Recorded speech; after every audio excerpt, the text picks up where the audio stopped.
So the other night, as I was watching the Los Angeles Lakers doing the Phoenix Suns, I started to think, I was like, maybe I should do a show a little bit later in the week about the good habits of the Los Angeles Lakers. And then I was like, can I actually come up with 3 good habits of the Los Angeles Lakers? Live and on tape from the heart of Silicon Valley, this is the Disturbance NBA Show, hosted by Dave DeVaugh. Now to the host who can't stop talking about hoops, players, coaches, and the good, the bad, and the ugly front office moves that NBA executives continue to make, Dave DeVaugh. Okay, on today's show, we are going to cover the Los Angeles Lakers and some of their good habits. I kid the Los Angeles Lakers, but yes, I did find 3 good habits that the Los Angeles Lakers actually demonstrate on a regular basis. So stay tuned for that. Now, if you haven't subscribed to the show, please go ahead and hit that big red subscribe button, and of course, like this video. This show is probably going to be like 4 to 5 minutes long, which is always my goal, which often I fail at.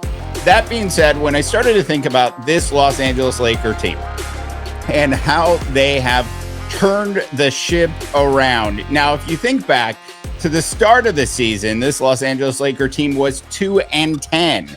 Last night, at the I almost said Great Western Forum, but last night at the Crypt, the Los Angeles Lakers actually beat the Oklahoma City Thunder. And we'll go and post this right now.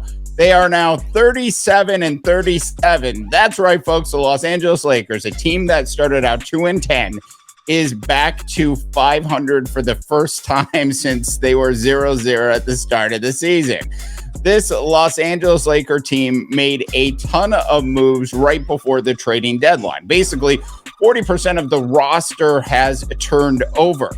So I started to think, what are we seeing with this Los Angeles Laker team that is starting to sort of separate itself from the other 37-37 teams in the Western Conference? The Lakers entering today are 1.5 games back of the 6th spot, which is currently held by the Golden State Warriors. So here we go. The top 3 good habits of the Los Angeles Lakers. First one is Darvin Ham is not just a coach, but he's an actual leader. I mean, you see it every day in every game that the Los Angeles Lakers play in. If you think about this Los Angeles Laker team, on a regular basis, they are basically undermanned.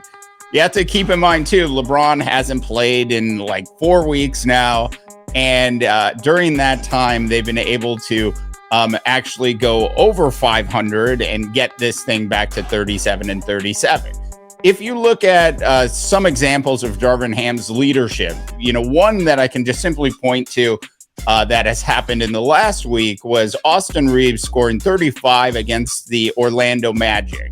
That caused Darvin Ham to then insert Austin Reeves back into the starting lineup. Against the Phoenix Suns, Austin Reeves scored 25 and had 11 assists in that game.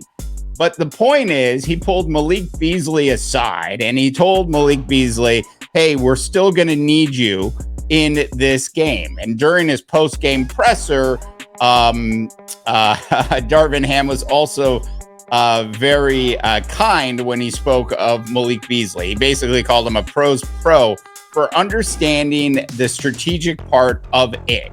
And I think that's where Darvin Ham is actually connecting with the players on this Los Angeles Laker team. Look, Malik Beasley has had 1 game with the Los Angeles Lakers where he scored over 20 points.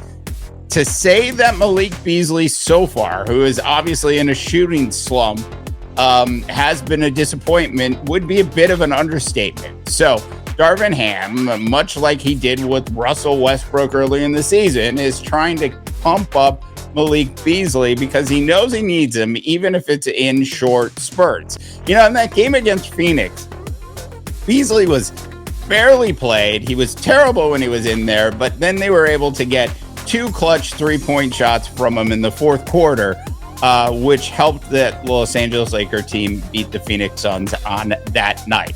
All right, so that's one habit. Just a strong leader as a head coach, who's not just a coach, but he's actually leading the team. A lot of times you just see that on the court with players, but in Darvin Ham's case, he is actually also one of the key leaders on this team.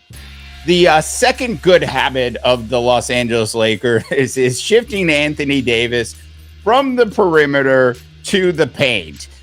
We see it on a regular basis now with Anthony Davis, where he's down in the block. They feed him the ball down in the block, which of course opens up the rest of the court for the perimeter players who are suddenly starting to play better. This has been a key strategic move that the Lakers have made, and they've basically stuck with it. It's not that Anthony Davis can't shoot threes. It's that Anthony Davis shouldn't be shooting a lot of threes. And strategically, the Lakers are absolutely doing the right thing here. And it is a habit that they are actually forming. It's a fast food habit worth having. My favorite tagline of all time from El Pollo Loco.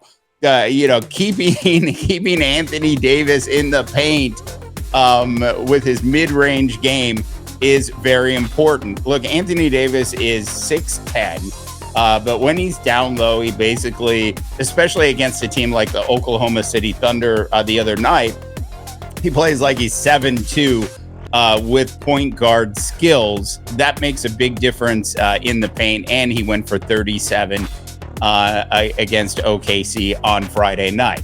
Finally, the other really good habit of this Los Angeles Lakers team, and this is a habit that a lot of teams try to have but don't execute on, and that is game strategy.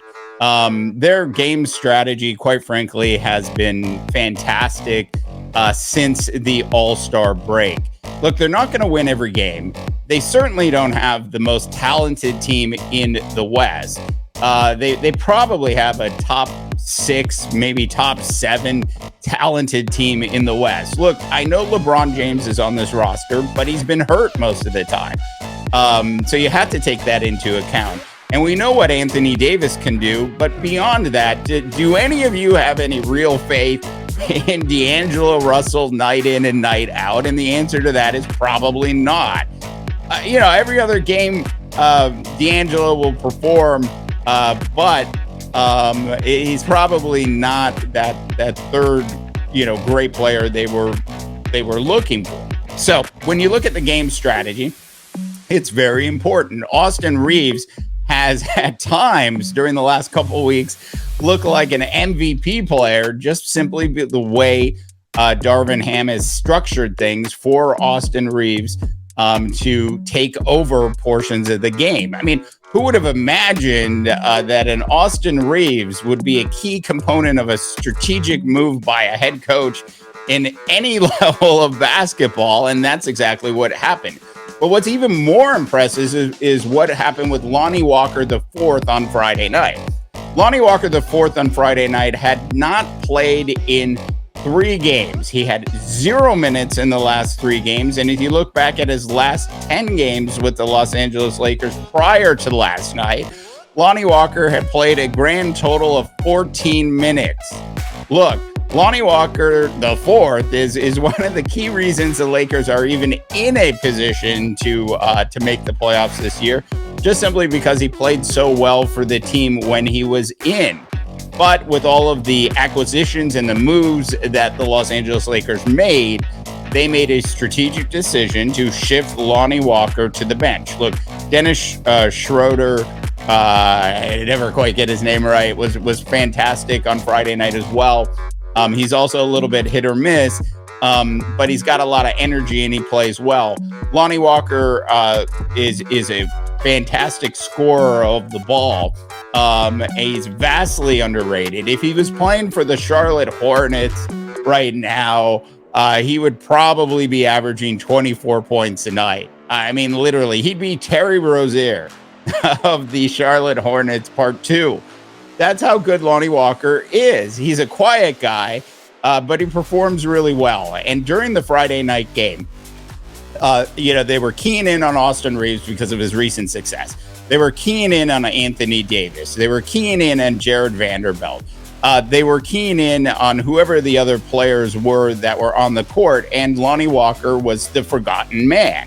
As the forgotten man, he made them pay last night as Lonnie Walker poured in 20 points in 24 minutes of play, which clearly was a strategic decision and a game plan move and strategy that Darvin Ham put into place going into the OKC game.